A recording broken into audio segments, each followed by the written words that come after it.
Hello students, देखिए आज हमारे पास में न्यू टॉपिक है TIR, total internal reflection. Very important topic है बेटा। एग्जाम बोर्ड्स के हिसाब से क्वेश्चन यहाँ से आपका 3 मार्क्स के अंदर क्वेश्चन आपका पक्का आता है। देखिए सबसे पहले हमारे पास में ये आता है टोटल इंटरनल रिफ्लेक्शन क्या होता है। What do you mean by total internal reflection. तो टोटल इंटरनल रिफ्लेक्शन के लिए हम क्या बता रहे हैं, सपोज किया हमारे पास में क्या है, दो मीडियम्स है। First is the rare medium and second is the denser medium. Rare medium क्या होता है, जहाँ पे लाइट की स्पीड मैक्सिमम होती है। सपोज किया मैंने एयर लिया है, एयर को मैंने क्या माना है, रेयर मीडियम। दूसरा मीडियम मैंने क्या लिया है, मान लो वाटर लिया है, ठीक है। इस मीडियम को हम क्या बोल रहे हैं, डेंसर मीडियम, जहाँ पे इसका रिफ्लेक्टिव इंडेक्स वाटर का हमने क्या बताया है, W, ठीक है। वाटर फिल कर रखा है। अब देखिए होगा क्या इसके अंदर, मान लो इस डेंसर मीडियम के अंदर कोई भी एक ऑब्जेक्ट लाई कर रहा है। ये क्या है आपके पास में ऑब्जेक्ट है जो कहाँ लाई कर रहा है, डेंसर मीडियम में। क्या है ये ऑब्जेक्ट, किसका ऑब्जेक्ट है, सोर्स का, लाइट का सोर्स है ये। जैसे मान लो बल्ब है, ठीक है, तो आप क्या बताएंगे, ऑब्जेक्ट, सोर्स ऑफ लाइट, ये लिख सकते हैं, सोर्स ऑफ लाइट, जहां से लाइट निकल रही है। होगा क्या इसके अंदर, सबसे पहले क्या बताएंगे, TIR का मतलब यानी कि कोई भी रे ऑफ लाइट जब डेंसर यानी कोई भी ऑब्जेक्ट जो सोर्स का क्या है, लाइट का ऑब्जेक्ट है, लाइट का सोर्स है, वो ऑब्जेक्ट हमने कहाँ रख रखा है, डेंसर मीडियम के अंदर प्लेस कर रखा है। सबसे पहले क्या होगा, रे ऑफ लाइट नॉर्मली जाएगी। जब भी कोई रे ऑफ लाइट नॉर्मली जाती है विदाउट एनी डेविएशन, रे ऑफ लाइट क्या हो जाती है, सीधी निकल जाती है। दूसरे केस में हमने क्या किया कि इस एंगल ऑफ यानी कि रे को थोड़ा सा बेंड कर दिए, कि मान लो रे जो है कैसे जा रही है, इस तरह से थोड़ा सा बेंड होती हुई जा रही है। सबसे पहले इस इंटरफेस का मतलब क्या है, जो दो मीडियम्स को क्या कर रहा है, सेपरेट कर रहा है, that surface behaves as the interface. तो हम क्या बता रहे हैं, ये एक इंटरफेस है। मान लो ये आपके पास में क्या है, x dash is the interface. जैसे ही कोई भी रे ऑफ लाइट, सोर्स से कोई भी एक रे ऑफ लाइट निकली किसी एंगल के साथ में, जैसे ही इस इंटरफेस के ऊपर, इस सरफेस के ऊपर जाती है, तो बेटा क्या बनाएगा, नॉर्मल के साथ में एंगल बनाएगा, जिसको हम क्या बोल रहे हैं, एंगल ऑफ इंसिडेंस। अब जैसे ही रे ऑफ लाइट यहाँ से जाएगी, डेंसर से रेयर में जाती है, तो रे ऑफ लाइट हमेशा क्या हो जाती है, नॉर्मल से अवे बेंड हो जाएगी। क्यों बेंड हो जाएगी, क्योंकि यहाँ पे क्या हुआ, देखो डेंसर से डेंसर में जाता है नॉर्मल के towards, but denser to rare जा रहा है, तो उस केस में क्या हो जाएगी, नॉर्मल के यानी अवे बेंड हो जाती है। ऐसा क्यों होता है, क्योंकि रे ऑफ लाइट यानी कि यहाँ पे स्पीड क्या थी, लाइट की कम थी, यहाँ स्पीड क्या होगी, ज्यादा होगी, और स्पीड जो है लाइट की बढ़ने की वजह से जो है क्या बताएंगे, रे ऑफ लाइट जो है वो क्या हो जाती है, नॉर्मल से अवे बेंड हो जाती है। तो यहाँ जो एंगल बनेगा वो एंगल क्या बनेगा, आर बनेगा, ठीक है। अब आपसे पूछा जाता है कई बार कि एंगल ऑफ डेविएशन क्या होगा, तो एंगल ऑफ डेविएशन आप क्या बताएंगे, ray of light denser medium से किसमें जा रही है बेटा, रेयर मीडियम के अंदर जा रही है। तो उस केस में अगर हम क्या कर दें, इस इंसिडेंट रे को अगर हम आगे की तरफ इंक्रीज कर दें, तो incident ray and reflected ray के बीच में जो एंगल बनता है, उस एंगल को हम क्या बोलते हैं, क्या है वो आपका डेविएशन एंगल है। और ये डेविएशन किसके इक्वल आता है, यानी आर में से आप आई सब्ट्रैक्ट कर दोगे, क्या बन जाएगा, हमारा डेविएशन बन जाएगा, ठीक है। तो ये क्या है, एंगल ऑफ डेविएटेड एंगल है। अब नेक्स्ट आता है, मैंने क्या किया, ये जो एंगल बना वो इसके इक्वल होगा। अब मैंने फिर से थोड़ा सा एंगल ऑफ इंसिडेंस की वैल्यू को इंक्रीज कर दिया। यहाँ से रे ऑफ लाइट अब ऐसे गई, तो जैसे हम रे ऑफ लाइट को इस तरह से इंक्रीज कर रहे हैं, यानी एंगल ऑफ इंसिडेंस को इंक्रीज कर दिया, यहाँ पे हमने एंगल ऑफ इंसिडेंस को इतना बढ़ा दिया कि रे ऑफ लाइट जो है क्या हो गई है, सरफेस के अलोंग ग्रेज हो गई है। यानी कि एंगल ऑफ इंसिडेंस आपने इतना इंक्रीज कर दिया कि रिफ्लेक्टेड रे जो है should goes along the surface of a medium, यानी कि जो आपके पास में जो दोनों मीडियम्स के बीच में जो सरफेस है, उस सरफेस के बीच में रे ऑफ लाइट क्या कर गई है बेटा, उस सरफेस के अलोंग ग्रेज हो गई है, ठीक है। तो यहाँ पे जो एंगल ऑफ इंसिडेंस बनेगा, यानी जिस एंगल ऑफ इंसिडेंस के ऊपर reflected ray of light surface के अलोंग क्या हो गई है, ग्रेज हो गई है, तो उस केस में जो एंगल ऑफ इंसिडेंस बनेगा, that's angle of incidence is known as the critical angle. तो ये हमारे पास में कौन सा एंगल है, क्रिटिकल एंगल। तो क्रिटिकल आपसे पूछेगा what do you mean by critical angle, तो क्रिटिकल एंगल आप क्या बताएंगे कि जब भी कोई रे ऑफ लाइट यानी कि आपने डेंसर मीडियम के अंदर इंसिडेंट रे ने नॉर्मल के साथ में इतना एंगल बनाया कि रिफ्लेक्टेड रे ऑफ लाइट जो है वो क्या हो गई है, सरफेस के अलोंग ग्रेज हो गई, यानी आर जो है वो किसके इक्वल आ गया, 90 डिग्री के इक्वल हो गया। तो उस केस में हम क्या बताएंगे, एंगल ऑफ इंसिडेंस जो होगा वो किसके इक्वल बनेगा, क्रिटिकल एंगल के इक्वल होगा। अब नेक्स्ट स्टेप में मैं फिर क्या करूंगी कि एंगल ऑफ इंसिडेंस को इस क्रिटिकल एंगल से क्या कर दिया बेटा, लार्ज कर दिया, इंक्रीज कर दिया, इस तरह से हमने बढ़ा दिया। और ठीक है, अब यहाँ से क्या होगा, रे ऑफ लाइट क्या आपके पास में ये एंगल ऑफ इंसिडेंस नॉर्मल के साथ क्या बनाएगा, यानी कि ये is greater than critical angle, यानी इस एंगल ऑफ इंसिडेंस से जो इससे बैक वाले जो स्टेप थे इससे क्या है ग्रेटर कर दिया, एंगल ऑफ इंसिडेंस की वैल्यू क्रिटिकल एंगल से जैसे ही ज्यादा होगी तो रे ऑफ लाइट क्या करेगी, उसी मीडियम के अंदर वापस क्या हो जाती है, रिफ्लेक्ट हो जाती है। और जब भी कोई रे ऑफ लाइट सेम मीडियम के अंदर वापस रिफ्लेक्ट हो जाती है, that's phenomena is known as the total internal reflection. Total internal reflection का मतलब कि जब भी कोई रे ऑफ लाइट सेम मीडियम के अंदर अगर रिफ्लेक्ट हो जाती है, जैसे हम बताते हैं मिरर के केस में होता है, पॉलिश सरफेस के ऊपर होता है, तो आपके पास में जब भी कोई रे ऑफ लाइट जब किसी भी सरफेस के ऊपर फॉल करती है, अगर उसी मीडियम में क्या हो जाती है, वो बेंड हो जाती है, उसी मीडियम में रिफ्लेक्ट कर जाती है, तो हम उस फिनोमेना क्या बोलते हैं, रिफ्लेक्शन। तो यहाँ पे भी क्या हुआ है, रिफ्लेक्शन हुआ है, एक डेंसर मीडियम से रे ऑफ लाइट आई और उसी मीडियम के अंदर क्या हो गई, वो रिफ्लेक्ट हो गई है। ठीक है, तो that's phenomena is known as the TIR। तो यहाँ पे एंगल ऑफ यानी कि वैल्यू क्या रहेगी, आई और आर की वैल्यू, एंगल ऑफ इंसिडेंस और एंगल ऑफ रिफ्लेक्शन की वैल्यू सेम रहेगी। तो यानी इस फिनोमिना को हम क्या बोलते हैं, क्या है ये, TIR। तो सबसे पहले आपसे पूछेगा कि what do you mean by TIR। TIR का मतलब क्या है कि जब भी कोई रे ऑफ लाइट जब डेंसर से रेयर में जा रही है, अगर उसी मीडियम में वापस क्या हो जाती है, वो रिफ्लेक्ट हो जाती है सेम मीडियम के अंदर, that phenomena is known as total internal reflection. अब बात आती है what are the conditions for the TIR। TIR जब भी होगा तो उसके लिए क्या कंडीशंस नेसेसरी हैं, what are the conditions for the necessary. तो आप क्या बताएंगे, कंडीशंस क्या क्या हैं। फर्स्ट कंडीशन आप क्या बताएंगे, ray of light should goes from denser to rare medium, कि रे ऑफ लाइट जो है वो कहाँ जानी चाहिए, डेंसर से रेयर मीडियम के अंदर। फर्स्ट कंडीशन हम बताएंगे कि ray of light should goes from denser to rarer medium। Second condition क्या बताएंगे, एंगल ऑफ इंसिडेंस, यानी कि एंगल ऑफ इंसिडेंस, जिस एंगल ऑफ इंसिडेंस के ऊपर रिफ्लेक्टेड रे क्या हो जाती है, सरफेस के अलोंग ग्रेज हो जाती है, तो उस एंगल ऑफ इंसिडेंस को हम क्या कहेंगे, क्या है बेटा, वो आपके पास में क्रिटिकल एंगल है। तो यानी फर्स्ट हम क्या बता रहे हैं, रे ऑफ लाइट क्या होनी चाहिए, ट्रेवल होनी चाहिए डेंसर से रेयर मीडियम में। ठीक है, सेकंड कंडीशन हम क्या बताएंगे कि एंगल ऑफ इंसिडेंस होगा वो क्या होना चाहिए, यानी कि द एंगल ऑफ इंसिडेंस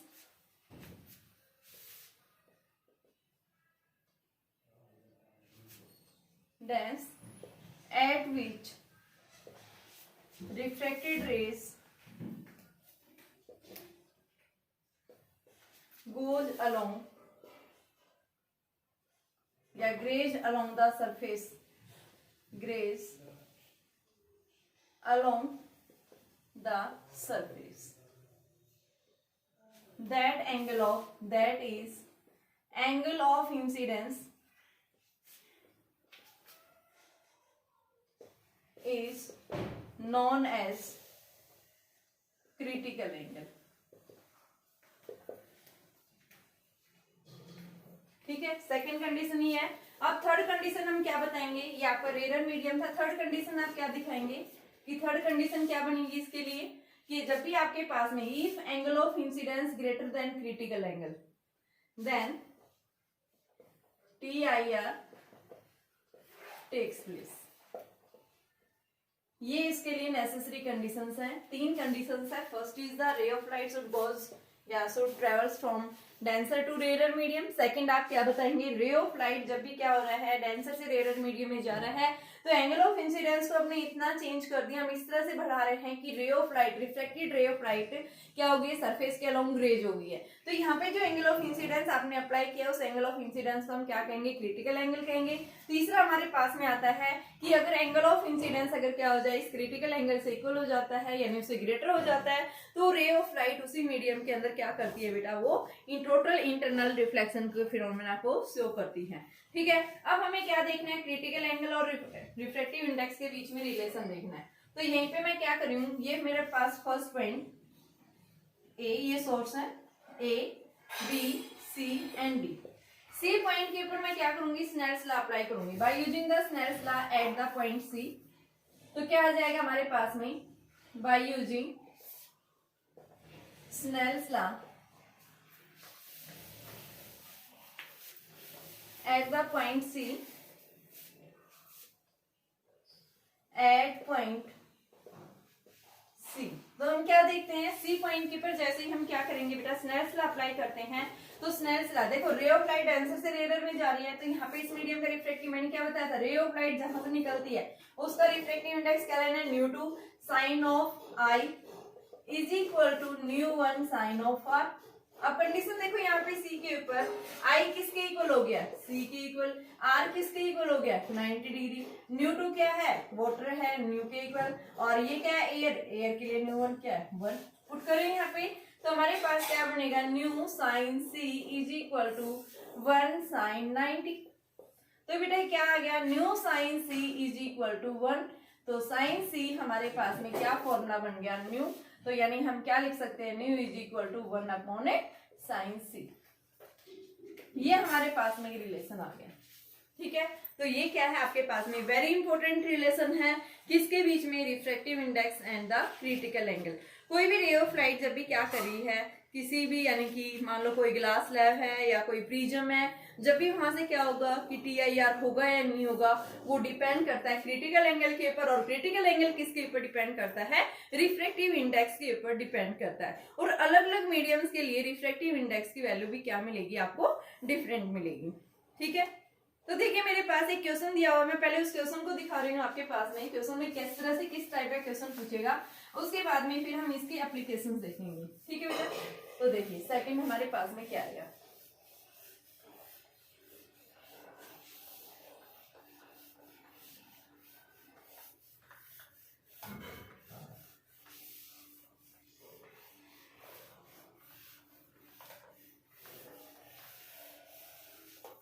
जैसे हमारे पास क्वेश्चन दिया हुआ है, इन द रे diagram shown here calculate the speed of light in the liquid of unknown refractive index. आपके पास में ये दिया हुआ है, एक डायग्राम दिया हुआ है, एक कंटेनर है, कंटेनर के अंदर लिक्विड फिल कर रखा है बेटा,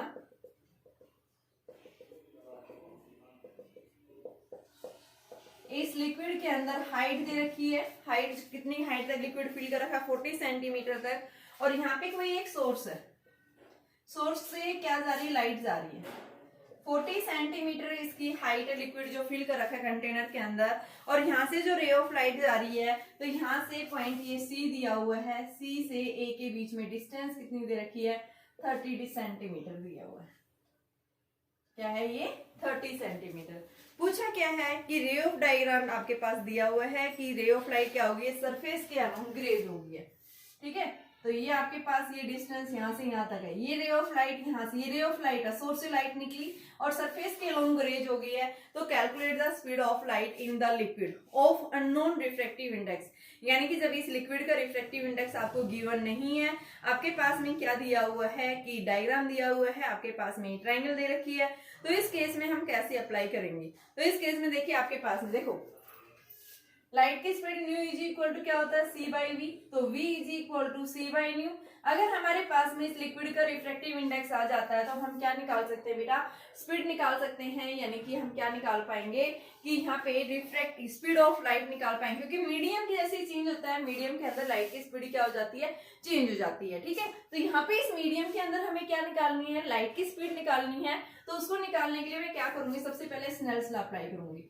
यहाँ एंगल क्या बनेगा, सी के इक्वल रे ऑफ लाइट्स क्या होगी, सरफेस के अलोंग रेज होगी है, तो यहाँ पे हम बताएंगे ये होगा, ठीक है। अब इस पे स्नेल्स लॉ अप्लाई करेंगे, मान लो ये डेंसर मीडियम है, डेंसर मीडियम का रिफ्रैक्टिव इंडेक्स न्यू, तो mu sine C is equal to 1 sine of 90, क्योंकि R 90 है, तो साइन सी क्या आ गया आपके पास में 1 बाई न्यू, तो mu is equal to 1 upon sine C.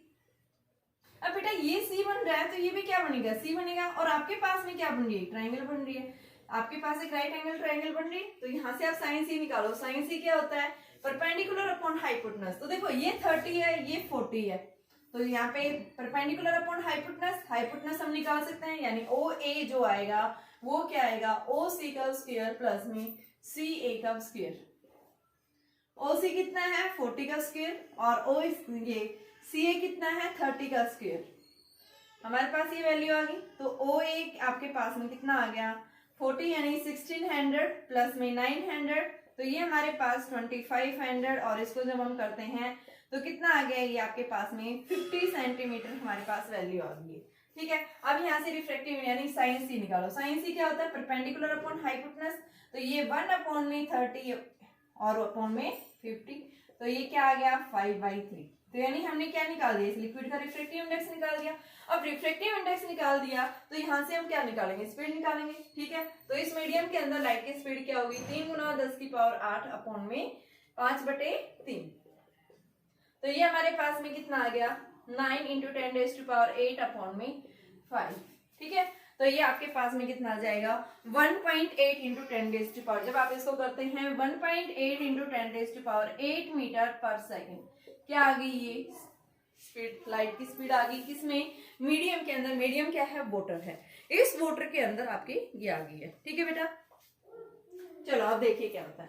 What are the applications of the TIR। TIR के एप्लीकेशंस क्या हैं, ठीक है, न्यूमेरिकल्स हम करेंगे लेकिन मैं पहले एक बार एप्लीकेशंस करवा देती हूँ। एप्लीकेशंस के अंदर हम कैसे क्या करते हैं, तो सबसे पहले देखिए हम क्या बताएंगे कि इसके व्हाट आर द एप्लीकेशंस। सबसे पहले फर्स्ट एप्लीकेशन जो हम बताते हैं कि डायमंड के अंदर बेटा कोई भी रे ऑफ लाइट जैसे ही एंटर करती है तो डायमंड क्या करता है, स्पार्क करता है, चमकता है।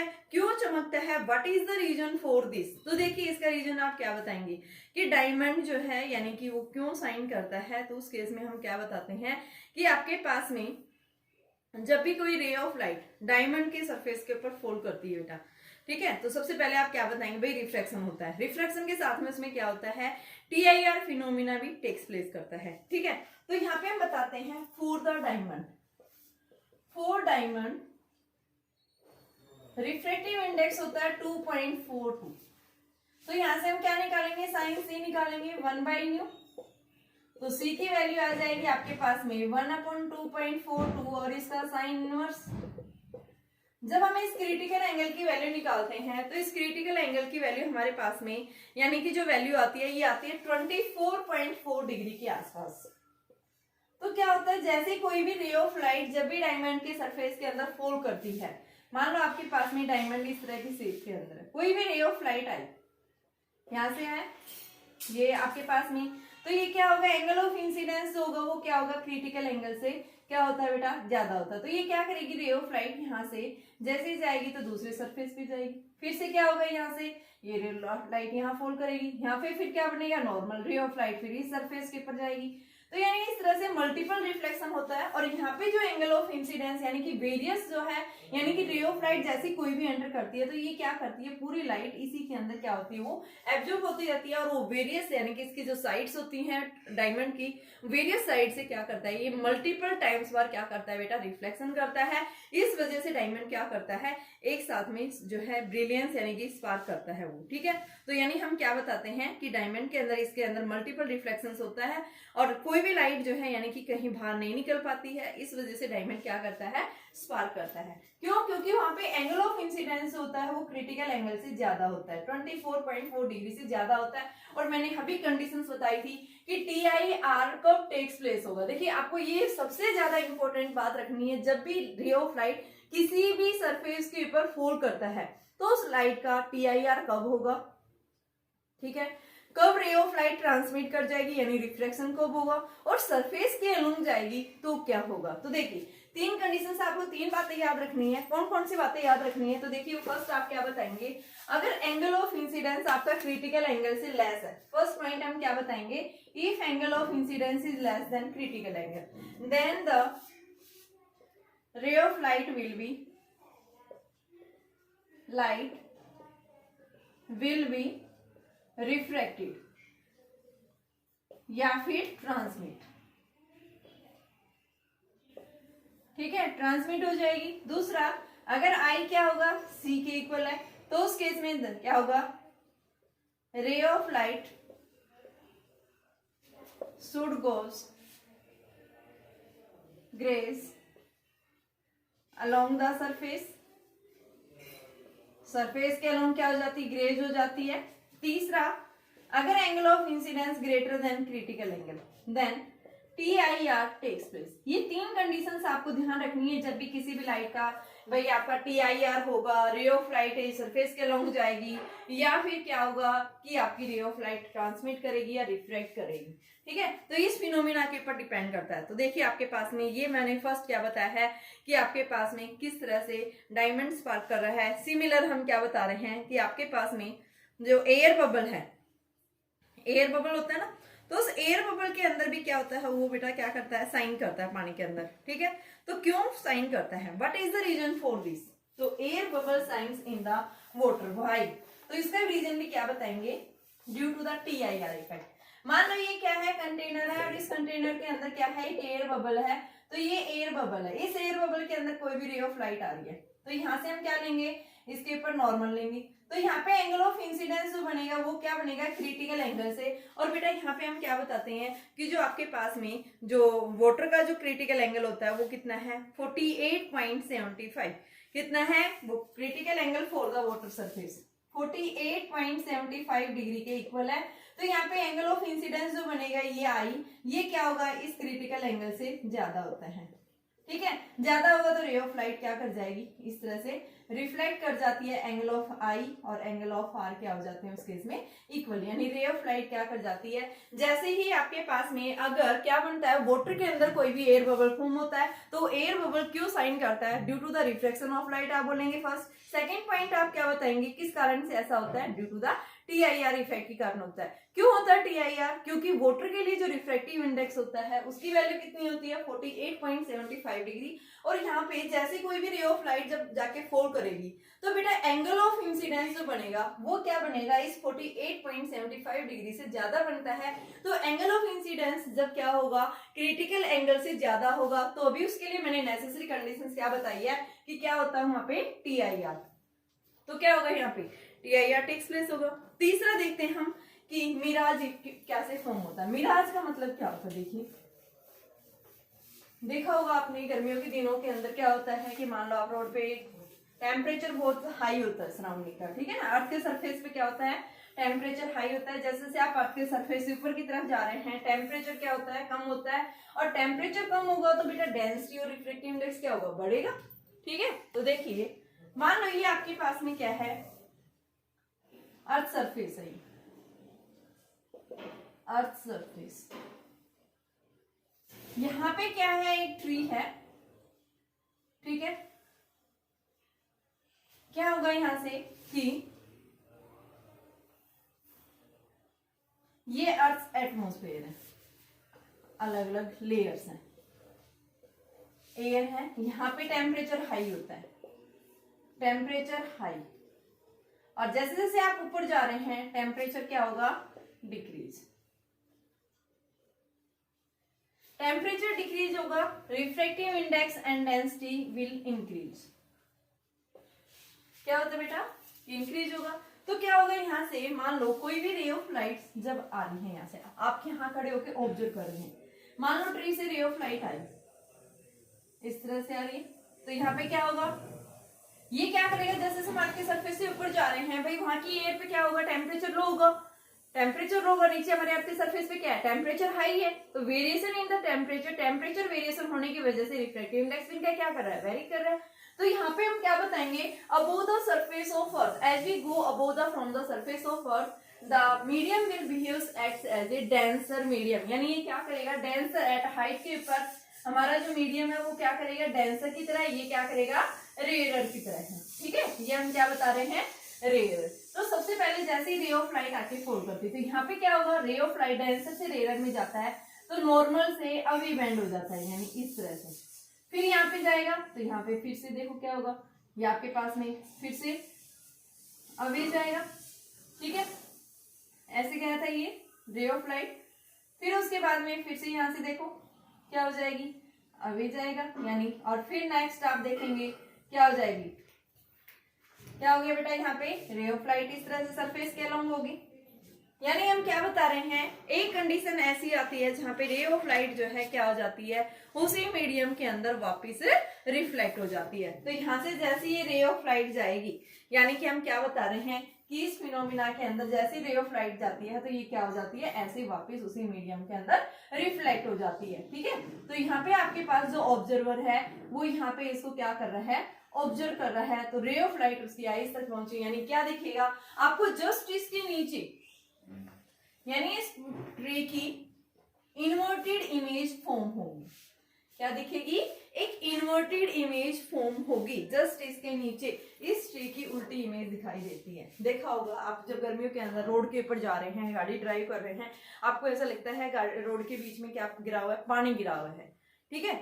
आपके जमान रोड के साइड में क्या है, ट्री है, तो उस ट्री की जो इमेज बनती है वो कैसी बनती है, उल्टी इमेज बनेगी उस रोड के ऊपर, और ऐसा लगेगा जैसे पानी, यानी कि पानी रुका हुआ है वहां पे, लेकिन एक्चुअल में ऐसा नहीं होता। ये क्या है, एक आइज इल्यूशन बोलते हैं हम इसको, ठीक है। क्या है ये? मिराज इफेक्ट है, ठीक है। तो मिराज इफेक्ट के अंदर क्या होता है, तो मिराज इफेक्ट यही है बेटा, क्या होता है वहां पे TIR टेक्स प्लेस हो गया कि एंगल ऑफ इंसिडेंस जैसे क्रिटिकल एंगल से ज्यादा हो गया तो रे ऑफ लाइट क्या हो जाती है, इंटरनली उसी मीडियम के अंदर रिफ्लेक्ट हो जाती है, ठीक है। That's phenomena is known as the mirage, ठीक है।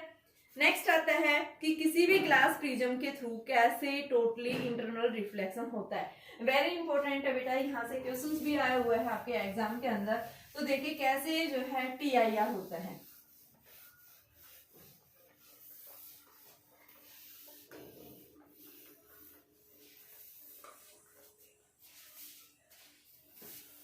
फॉर द प्रिज्म, यानी कि हमें क्या देखना है, टोटली रिफ्लेक्टिंग ग्लास प्रिज्म,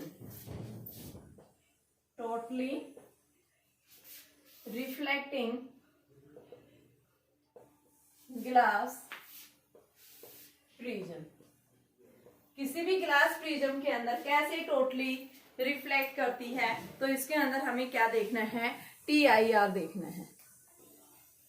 देखिए बेटा इसके अंदर टोटली रिफ्लेक्टिंग ग्लास प्रिज्म, देखो टोटली रिफ्लेक्टिंग ग्लास प्रिज्म के अंदर क्या होता है कि जैसे कोई भी रे ऑफ लाइट एंटर करती है तो उसी ग्लास प्रिज्म के अंदर रे ऑफ लाइट क्या कर जाती है, टोटली इंटरनली रिफ्लेक्ट हो जाती है। मान लो आपके पास में यहाँ से क्या हो रही है, कोई भी एक रे ऑफ लाइट एंटर कर रही है, तो ये जैसे ही रे ऑफ लाइट जाएगी तो सबसे पहले हमारे पास में ट्रायंगल के ABC, यानी AB side, AC side and BC side, ठीक है। क्या होगा यहाँ पे, देखो सबसे पहले ये मेरे पास में कोई भी एक रे ऑफ लाइट एंटर हुई है, तो ये कितने एंगल से एंटर कर रही है बेटा, 90 डिग्री के एंगल से। जब भी कोई रे ऑफ लाइट अगर क्या कर रही है, किसी भी सरफेस के अलोंग अगर नॉर्मली जा रही है, तो वो रे बिना डेविएट हुए क्या हो जाती है, सीधी जो है रिफ्लेक्ट कर जाती है। तो यहाँ पे बिना डेविएट हुए सीधी निकल गई। अब इस फेस पे जाएगी तो बेटा यहाँ पे क्या है, ये नॉर्मल है, नॉर्मल के साथ में एंगल ऑफ आई, ये एंगल ऑफ इंसिडेंस हमें देखना है कि क्या यहाँ पे TIR होगा, क्या रे ऑफ लाइट सरफेस से बाहर निकल जाएगी, क्या सरफेस के अलोंग ग्रेज होगी। अब ये डिपेंड करता है इस एंगल ऑफ इंसिडेंस के ऊपर। तो एंगल ऑफ इंसिडेंस हम कैसे निकालेंगे, तो देखिए मेरे पास में ये एक छोटी ट्रायंगल बन रही है यहाँ पे, इस ट्रायंगल में ये एंगल क्या है, 90 डिग्री। ये एंगल पहले मैं निकालूं तो मेरे पास में यहाँ पे इस ट्रायंगल के अंदर देखेंगे हम कि 45 प्लस 90 प्लस में x इज इक्वल टू किसके इक्वल है बेटा, 180 डिग्री के इक्वल। तो यहाँ पे कितना आ गया, 135 plus x is equal to 180। तो x की वैल्यू हमारे पास 180 माइनस 135, यानी हम क्या बताते हैं, 45 डिग्री। तो ये x अगर आपके पास में 45 है, और बेटा ये क्या लिया हमने, एक नॉर्मल लिया। नॉर्मल क्या बनाता है हमेशा इस फेस के साथ में, यानी जहां से एंटर कर रहा है 90 डिग्री का एंगल बनाएगा। तो ये 45 बन रहा है, तो ये भी कितना होगा, 45। तो एंगल ऑफ इंसिडेंस कितना है, 45। और देखिए जब भी आपके पास में एक राइट आइसोसेल्स ग्लास प्रिज्म है, तो इस राइट आइसोसेल्स ग्लास प्रिज्म के लिए एंगल यानी क्रिटिकल एंगल हमेशा 42 डिग्री होता है। कितना होता है, 42। लेकिन अगर आपके पास में क्या बोल रहा है कि एक इक्विलेटरल ग्लास प्रिज्म है, इक्विलेटरल ग्लास प्रिज्म, तो उस केस में रिफ्रैक्टिव इंडेक्स आप क्या बताएंगे, 60 डिग्री। क्रिटिकल एंगल कितना बताओगे, इक्विलेटरल ग्लास प्रिज्म। अब ये डिपेंड करता है क्वेश्चन किस तरह का दिया हुआ है, लेटरल ग्लास प्रिज्म। तो इक्विलेटरल ग्लास प्रिज्म के लिए आपको क्या याद रखना है, क्रिटिकल एंगल हमेशा क्या होता है, 60 डिग्री के इक्वल होता है। अब मेरे पास मैंने ये तीनों डायग्राम्स बनाए हैं, कैसे ट्रायंगल है ये मेरे पास, राइट आइसोसेल्स ग्लास प्रिज्म है। तो फर्स्ट देखो ये ग्लास प्रिज्म है, कैसी ये राइट आइसोसेल्स ग्लास प्रिज्म है, और राइट आइसोसेल्स ग्लास प्रिज्म के लिए हमने क्रिटिकल एंगल कितना बताया, 42। अब देखिए बेटा इसको कंपेयर करो, क्या यहाँ एंगल ऑफ इंसिडेंस क्या क्रिटिकल एंगल से ज्यादा है, तो ये 45 है, वो कितना है, 42। तो जब angle of incidence critical angle से क्या हो जाता है, यानी कि ज्यादा हो जाता है, तो उस केस में क्या होगा, TIR होगा। तो रे ऑफ लाइट क्या हो जाएगी, उसी मीडियम में रिफ्लेक्ट होगी। तो क्या हो गया इसका टी आई आर हो गया। तो यहाँ पे हम क्या बताएंगे, T I R takes place. ठीक है, सेकेंड आ जाओ। अब मैंने इसको थोड़ा सा इन्वर्ट कर दिया। ठीक है, यहाँ पे ये मेरे पास में ए बी और सी, यानी ये वाली साइड मैंने इधर कर दी, इसकी पोजीशन चेंज कर दी। तो अब क्या होगा, यहाँ पे मान लो कोई भी एक रे ऑफ लाइट जा रही है, ऑब्जेक्ट रखा हुआ है, इस ऑब्जेक्ट से यानी सोर्स का कोई ऑब्जेक्ट है, लाइट सोर्स का कोई ऑब्जेक्ट है, तो रे ऑफ लाइट आई, क्या हुआ यहाँ पे रिफ्लेक्शन हुआ, यहाँ से क्या बनेगा, वही सेम ट्राइंगल, यानी 90 45 प्लस एक्स 45, तो ये भी 45, तो क्या हो गया टी आई है। अब फिर से क्या हो गया, यहाँ से फिर से नॉर्मल होगा, तो ये एंगल भी क्या होगा 45, यानी क्रिटिकल एंगल, तो फिर से क्या टी आई आर होगा। तो यानी 180 डिग्री के एंगल से क्या होगी, यहाँ पे रे ऑफ लाइट डेविएट हो गई है। और साथ में यहाँ पे हम क्या बताएंगे कि अगर आपके पास सोर्स ऐसे रखा होता तो उसको पोजीशन क्या होगी, इन्वर्टेड इमेज फॉर्म होगी। ठीक है, क्या बताएंगे, कैसी इमेज आ गई है, इन्वर्टेड इमेज। एक राइट आइसोसेल्स प्रिज्म जो होती है उसको हम क्या बोलते हैं, इरेक्टिंग प्रिज्म भी बोलते हैं। क्या बोलते हैं, इरेक्टिंग प्रिज्म। और जो इरेक्टिंग प्रिज्म होती है, ये इरेक्टिंग प्रिज्म हमेशा क्या करती है, यानी किसके अंदर यूज करते हैं, बाइनोक्यूलर्स के अंदर हम इसको यूज करते हैं। तीसरा आता है मेरे पास में, यानी कि प्रिज्म की पोजीशन मैंने अभी 90 डिग्री ऊपर की तरफ ले लिया, तो यहाँ से भी रे ऑफ लाइट आई है, ऐसे क्या हो गया, यहाँ पे भी आपके पास में एंगल ऑफ इंसिडेंस यानी कि क्रिटिकल एंगल से ज्यादा है, 45 डिग्री आ रहा है, तो टी आई आर हुआ। ऐसे यहाँ से ये तो 90 डिग्री से आई, बिना डेविएट हुए सीधे आ गई, यहाँ पे इस सरफेस के ऊपर आके गिरती है, तो क्या हो गया टी आई आर। तो यानी हम क्या बता रहे हैं, इस तरह से क्या हो रहा है, एक ग्लास प्रिज्म में क्या होता है कि कोई भी रे ऑफ लाइट जब फॉल करती है तो वहां पे आपके पास में क्या हो जाएगी, बिना डिफ्लेक्ट हुए, यानी कुछ डिफ्लेक्ट कर जाती हैं। तो देखिए अब क्वेश्चंस किस टाइप के पूछे जाएंगे, एक तो क्वेश्चंस ही हो गए इस टाइप के। दूसरे क्वेश्चन देखो अभी,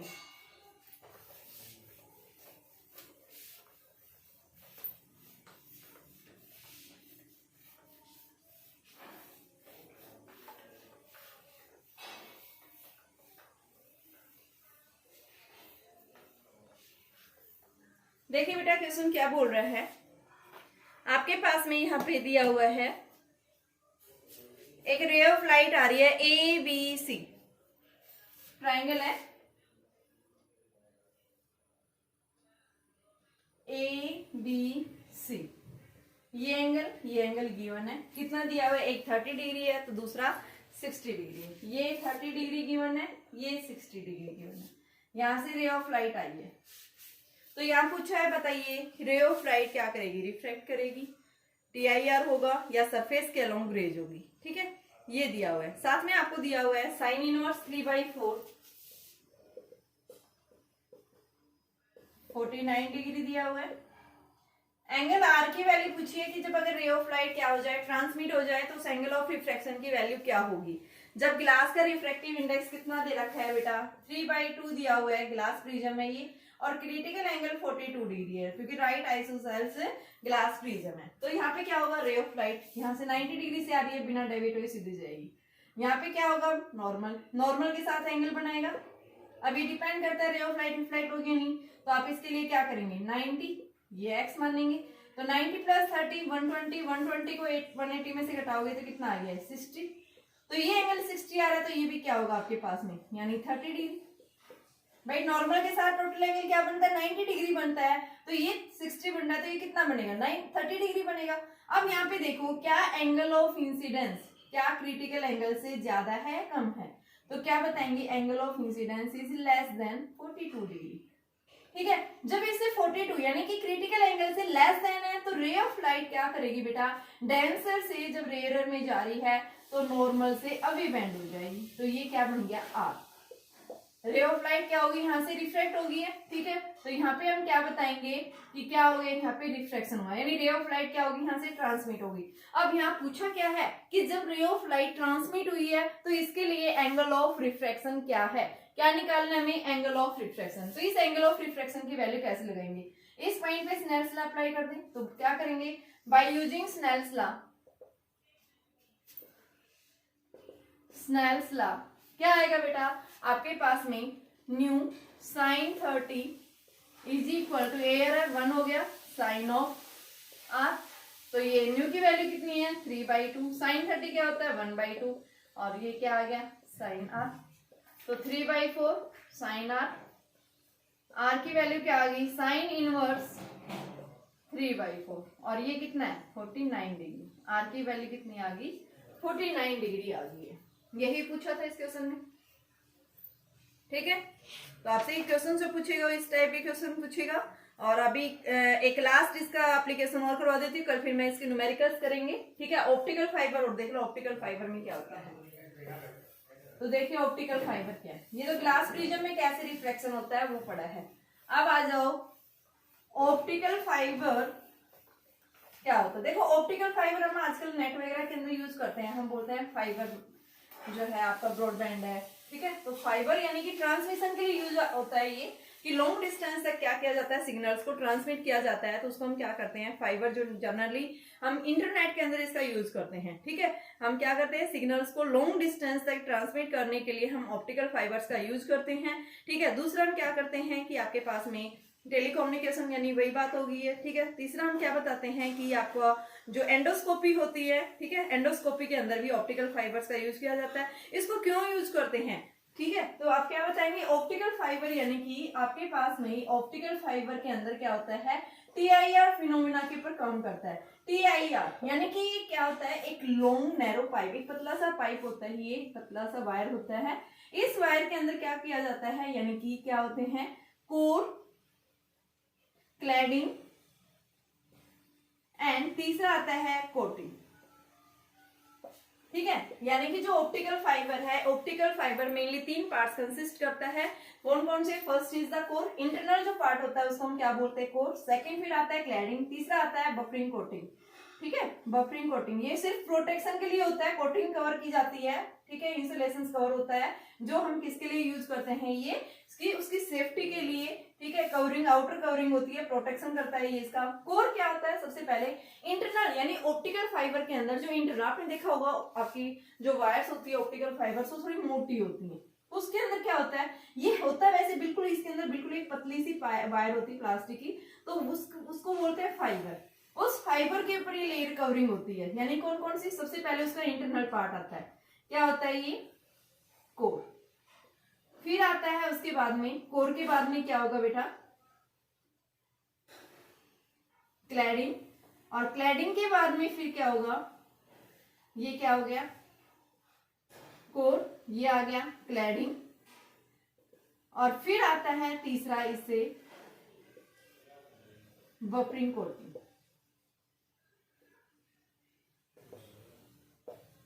कोर का रिफ्रैक्टिव इंडेक्स हाई होता है, क्लैडिंग का उससे लेस होता है। ये आपके पास न्यू 2 है, इसका न्यू 1 है, इसका रिफ्रैक्टिव इंडेक्स 1.52, इसका रिफ्रैक्टिव इंडेक्स 1.48 के आसपास होता है, ठीक है। आपके कोर का जो रिफ्रैक्टिव इंडेक्स होता है वो क्या होगा बेटा हाई होता है, ठीक है। तो ये हमारे पास में हम क्या बताते हैं कि कोर जो होता है ये क्या होती है ग्लास की बनी होती है, सिलिका की बनी होती है, प्लास्टिक की भी हम बता सकते हैं। एक सिलेंड्रिकल कोर होती है ये, ठीक है, जो किसकी ग्लास की बनी होती है। इसका रिफ्रैक्टिव इंडेक्स जो हम क्या बता रहे हैं लगभग कितना होता है 1.52 के इक्वल होता है, ठीक है। और इसका जो डायमीटर की जो रेंज होती है वो 10 माइक्रो टू द 100 माइक्रो।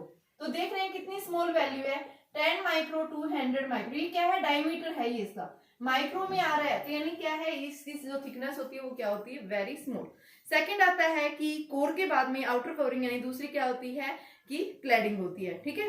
इस क्लैडिंग का रिफ्रैक्टिव इंडेक्स क्या होता है कोर से लेस देन होता है, जो हम कितना बताते हैं 1.48 के आसपास बताते हैं। तीसरा आता है बफरिंग कोटिंग। बफरिंग कोटिंग जो करते हैं वो किस लिए करते हैं सेफ्टी के लिए करते हैं। उसकी ऑप्टिकल फाइबर की स्ट्रेंथ को इंक्रीज करने के लिए हम क्या कर देते हैं उसको बाहर से कोटिंग कर देते हैं, ठीक है। तो ये क्या बन गई हमारे पास में ऑप्टिकल फाइबर हो गई। और बेटा ऑप्टिकल फाइबर को जनरली किसके लिए टेलीकम्युनिकेशन के लिए, सिग्नल्स को ट्रांसमिट करने के लिए लॉन्ग डिस्टेंस तक, ठीक है। यहाँ पे कोई लॉस नहीं होता लाइट का, जितनी लाइट जितना आप इनपुट दे रहे हैं उतना ही क्या मिलता है आउटपुट मिलती है, 100% एनर्जी मिलती है, इसके अंदर कोई लॉस नहीं होता है। इस वजह से हम क्या करते हैं टीआईआर के यानी कि किस फिनोमिना पे काम करती है ये टीआईआर के ऊपर काम करती है। होता क्या है इसके अंदर देखो ये इस तरह से पाइप शेप होती है, ये इस तरह से आप डायग्राम बनाएंगे इसके अंदर, ये आपके पास में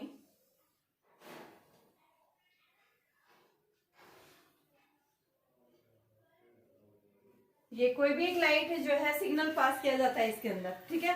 आपके पास में जब भी कोई रे ऑफ लाइट यहाँ से एंटर कर दिए, मान लो ये रे ऑफ लाइट है, यहाँ से इसके अंदर इंटरनल रिफ्लेक्शन होता है, मल्टीपल टाइम्स बार क्या होता है इंटरनल रिफ्लेक्शन, और फिर रे बाहर निकलती है। तो without any loss of energy क्या करती है ये, जितना इनपुट आप अप्लाई कर रहे हैं उतना ही हमें 100% क्या मिलती है, आउटपुट मिलती है। यहाँ पे हम क्या बताते हैं, मेनली क्या है, कोर और क्लैडिंग। तो इनर जो पार्ट होता है वो क्या है, कोर है, ये कोर होता है, ये क्या है, क्लैडिंग। इसका रिफ्रैक्टिव इंडेक्स हाई होता है और इसका रिफ्रैक्टिव इंडेक्स लो होता है। ये क्लैडिंग हो गया, वो कोर हो गया। जितना आप लाइट इंटेंसिटी जितना पास कर रहे हैं उतनी लाइट इंटेंसिटी क्या हो जाती है, बाहर आ जाती है। अंदर ये लाइट जैसे ही जाती है तो बेटा क्या होता है, एंगल ऑफ इंसिडेंस जो है वो क्या होगा, क्रिटिकल एंगल से ज्यादा होता है। एंगल ऑफ इंसिडेंस जो है वो क्या होगा, ग्रेटर देन क्रिटिकल एंगल। तो ये वापस उसी मीडियम के अंदर क्या हो जाती है, रिफ्लेक्ट होती रहती है। ठीक है, मल्टीपल टाइम्स जो है क्या होता है, इसका TIR टेक्स प्लेस होता है इसके इंटरनली। ठीक है, यहाँ पे कोई लाइट जो है लॉस नहीं होती है, जिगजैग पाथ को क्या करती है ये इसके अंदर मूव करती है। ठीक है, बेंड हो जाती है लेकिन लाइट की इंटेंसिटी कोई लॉस नहीं होती, ना ही ये कोई कोर जो है लाइट को एब्जॉर्ब करती है। ठीक है, तो इसलिए हम क्या करते हैं, ऑप्टिकल फाइबर्स जो है सबसे ज्यादा बेस्ट माना गया है। कि आपके पास देखो ये हॉस्पिटल्स वगैरह के अंदर जैसे स्टोमैक के अंदर, इंटेस्टाइन के अंदर डायग्नोज करना है किसी बीमारी को तो उसके लिए एंडोस्कोपी करते हैं, और एंडोस्कोपी के अंदर जनरली क्या किया जाता है, ये ऑप्टिकल फाइबर्स यूज किया। यानी जो मेडिकल इंस्ट्रूमेंट्स जो होते हैं वो मेडिकल इंस्ट्रूमेंट्स किसके बने होते हैं, ऑप्टिकल फाइबर से। कि उस ऑप्टिकल फाइबर में जितनी हम इंटेंसिटी लाइट की इंटेंसिटी पास करेंगे, पूरी इंटेंसिटी कहाँ, आपके जो बॉडी के पार्ट्स हैं उसके अंदर क्या हो जाती है, वो ट्रांसमिट हो जाती है, और वो बॉडी का पूरा इंटरनली क्या देता है, वो स्ट्रक्चर देता है। ठीक है, तो ये हम क्या बताते हैं, क्या है ये, ऑप्टिकल फाइबर है बेटा। ठीक है, तो नेक्स्ट लेक्चर में हम इसके न्यूमेरिकल्स करेंगे। तो आज ये TIR इफेक्ट था, वेरी इंपॉर्टेंट टॉपिक है, तो इस टॉपिक को दोबारा से अगेन एक बार अच्छे से समझना बेटा। ठीक है, तो ये था हमारे पास में ऑप्टिकल फाइबर।